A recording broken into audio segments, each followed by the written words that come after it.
রাতে গঙ্গা আরতিও হবে। শিব, পার্বতী, গণেশ, কার্তিক রয়েছেন। কিন্তু চারিদিকে শিবলিঙ্গ রয়েছে 100 থেকে 110 ফুট উচ্চতা পর্যন্ত।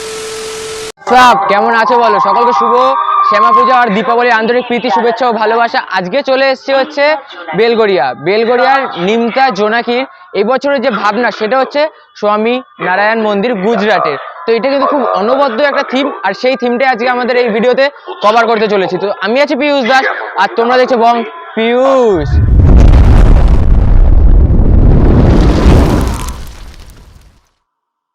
তো চলো এবার মূল পূজা মণ্ডপের দিকে আগাই। এখন হচ্ছে দিনের বেলা এসেছি, কেননা রাতের বেলা যদি আসতাম প্রচন্ড পরিমাণে ভিড় হতো। আর এই বেলঘরিয়াতেই আছে আমার মাসি বাড়ি, তো সেই সূত্রেই আজকে আসা। এখানে পুজো আছে, সবকিছু কভার করব। চ্যানেলটা সাবস্ক্রাইব করো, ভিডিওটা লাইক করো, আর বন্ধুদের সাথে শেয়ার করো যাতে তারাও জানতে পারে এখানে এত সুন্দর একটা ইউনিক থিম হচ্ছে। তো চলো এবার সরাসরি পুজো মণ্ডপের সামনে যাই। পুজো মণ্ডপের সামনে গিয়ে আমি তোমাদের সাথে দেখা করছি। এখানে কিন্তু এই যে পুরো প্যাসেজটা রয়েছে, এই রাত্রিবেলা কিন্তু এই পুরো প্যাসেজটা ভর্তি হয়ে যায়। আর এই যে প্যাসেজটা, এইটা হচ্ছে লাইন ঢোকার, আর এই পাশ দিয়ে হয়তো এক্সিট বা এমনি নর্মাল রোড। আর এখানে যে আলোকসজ্জাগুলো রয়েছে সেগুলো কিন্তু জাস্ট সেরা। তো রাত্রিবেলা আসলে হয়তো আলোকসজ্জাটা দেখাতে পারতাম, বাট এখন সেটা মিস হয়ে গেল। যদি আলোকসজ্জা দেখাতে যেতাম এত ভিড় হতো না, জাস্ট দেখাতে পারতাম। আর মাইক চলছে, বেশি কথা বলবো না, শুনতে পাবে না তোমরা, তাও চেষ্টা করবো ভয়েস ওভারে পুরোটা ক্লিয়ার করে দেওয়ার। তো দেখো এখান দিয়ে আমাদের প্রবেশ করতে হবে। আর এতটা প্রবেশ করার পর আমরা এখন মূল পুজো মণ্ডপ যেখানটায় হচ্ছে সেদিকটা কিন্তু চলে এসেছি। তো এক ঝলক ছোট্টের ওপর দেখাবো, সেটা কিন্তু এই যে। তো দেখো এখান দিয়ে আমাদের এখন প্রবেশ করতে হবে, এই হচ্ছে এন্ট্রেন্স। তো চলো এখান দিয়ে আমরা এখন প্রবেশ করি, আর পুরো ভিডিওটা তোমরা জাস্ট এনজয় করো।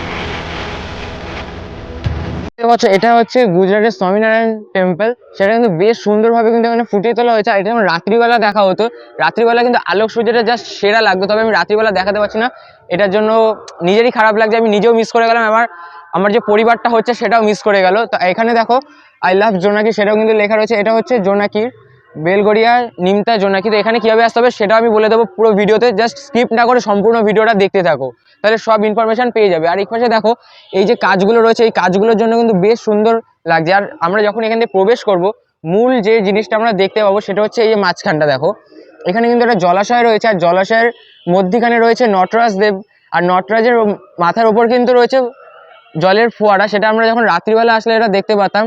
তবে এই যে জলাশয়টা রয়েছে দেখতে পাচ্ছ, এর যখন রাত্রিবেলা আলোকসজ্জাটা হবে তখন কিন্তু এই জলের মধ্যে এটা যখন রিফ্লেক্ট হবে তখন কিন্তু জাস্ট সেরা লাগবে। তো বলবো এটা তোমরা পারলে রাতেই আসো, কিন্তু রাতে আসলে প্রচণ্ড ভিড় পড়বে, তাই আমি রাতে আসতে পারলাম না।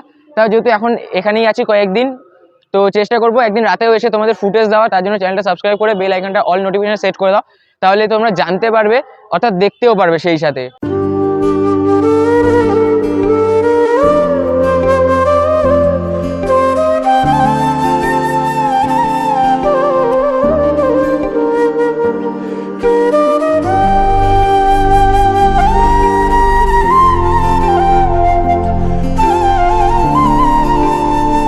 এখানে এই যে কাজগুলো রয়েছে, কাজগুলো কিন্তু বেশ সুন্দর লাগছে। তো এখানে প্রত্যেকটাতে কিন্তু শিবলিঙ্গ রয়েছে, তো শিবলিঙ্গ কিন্তু বেশ সুন্দর লাগছে।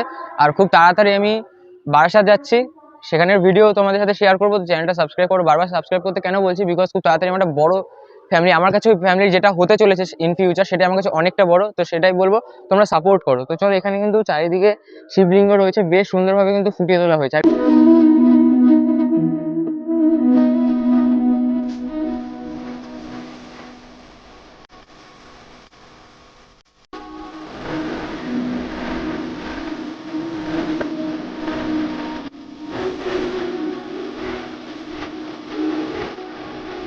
হাইটটা দেখো, এটা কিন্তু কমসে কম 100 থেকে 110 ফুট উচ্চতা পর্যন্ত আছে দেখে যতদূর মনে হচ্ছে।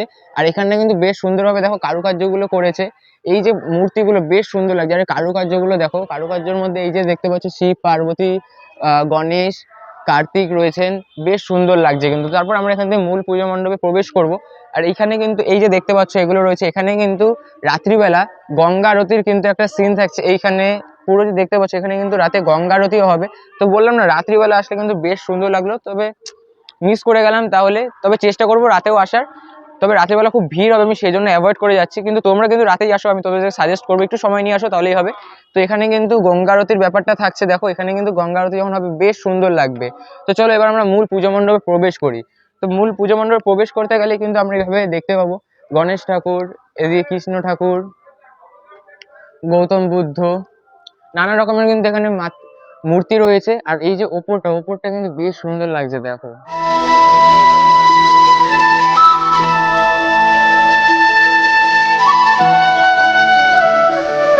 প্রবেশ করলাম আর এখানে কিন্তু চারিদিকে এত সুন্দরভাবে কিন্তু এই মূর্তিগুলো লাগানো রয়েছে, বেশ সুন্দর লাগছে। আর দেখো চারিদিকের ঠাকুরগুলো, মানে এই যে দেবদেবীদের মূর্তিগুলো লাগানো রয়েছে ওপরে, দেখো ওপরটা কিন্তু পুরো দেবদেবীদের মূর্তি দিয়ে ভর্তি, তার মধ্যে একটা ঝাড়বাতি, এত সুন্দর লাগছে না, জাস্ট মাইন্ড ব্লোয়িং। আর চারিদিকটা দেখো একই রকম ভাবে কিন্তু দুদিক সাজানো রয়েছে। আর এই যে এদিকে একটা এক্সিট আছে, এদিকে একটা এক্সিট আছে, টোটাল দুটো এক্সিট রয়েছে।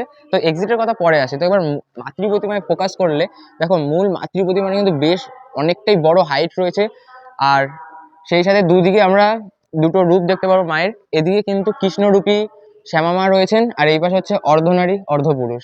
তো এটা কিন্তু বেশ সুন্দর, দেখো দুদিক মিলিয়ে কিন্তু ঠাকুরটা বেশ, আমার কাছে কিন্তু বেশ সুন্দর লাগলো ঠাকুরটা। এখনো দেখা, আমি আজ কালী পুজোর দিন, তো কালী পুজোর দিন অবধি যতগুলো ঠাকুর দেখেছি, গতকাল নৈহাটি গেছিলাম, তো তারও ভিডিও আছে, তোমরা কি চ্যানেলে চেক আউট করে নাও। তো এতক্ষণে এত ঠাকুর দেখলাম, তার মধ্যে কিন্তু এই ঠাকুরটা আমার বেস্ট লাগলো। তো আর এই হচ্ছে পুজো করার ঠাকুর, অর্থাৎ যেই মাতৃ প্রতিমায় পুজো হবে সেটা হচ্ছে এইখানে রয়েছে। আর এটা হচ্ছে পুরো থিমের ঠাকুর, থিমের ঠাকুরটা কিন্তু বেশ সুন্দর লাগছে। তাহলে থিমের ঠাকুরটা কেমন লাগছে সেটা তোমরা অতি অবশ্যই কমেন্ট করে জানো, আমার তো সেরা লাগলো। আর চারিদিকটা দেখো বেশ সুন্দরভাবে কিন্তু এখানটা ফুটিয়ে তোলা হয়েছে। তো এখানে আসতে গেলে এটা হচ্ছে বেলগড়িয়াতে। তোমরা বেলগড়িয়া কিভাবে আসবে, তোমরা শিয়ালদা থেকে যে কোনো ট্রেন ধরলে বেশিরভাগই কিন্তু বেলগড়িয়া অবধি আসে। শিয়ালদা, তারপর বিধাননগর রোড, তারপর দমদম, তারপরে কিন্তু বেলগড়িয়া। অর্থাৎ শিয়ালদার পর দুটো স্টেশন, তারপরে কিন্তু বেলগড়িয়া আছে। তোমরা বেলগড়িয়াতে আসো, খুব একটা কাছেই কিন্তু। তারপর ওখানে বিরাটির অটোতে উঠে বলবে যে জোনাকিতে যাব, নিমতা জোনাকি, তাহলেই কিন্তু এখানে নামিয়ে দেবে, হয়তো 15 টাকা ভাড়া নেবে। তারপর কিন্তু এখানে চলে আসো। আর এখানটা জাস্ট সেরা লাগলো, আমি তো বললাম বাইরের দিক থেকে ভেতর দিক থেকে সব দিক দেখলে, যদি স্কিপ না করে থাকো তাহলে তো বেশ সুন্দরভাবে ভিডিওটা এনজয় করতে পারলে আশা করি। তো ভিডিওটা কেমন লাগলো সেটা কমেন্টে জানাও, বন্ধুদের সাথে শেয়ার করো যাতে তারা জানতে পারে। আর লাইক করো, চ্যানেলটা সাবস্ক্রাইব করো। চলো তাহলে সকলকে দীপাবলির আন্তরিক প্রীতি ও শুভেচ্ছা। আর হ্যাঁ, সবাই একটু সাবধানতার সাথে মজা করো। চলো তাহলে দেখা হচ্ছে নেক্সট ভিডিওতে।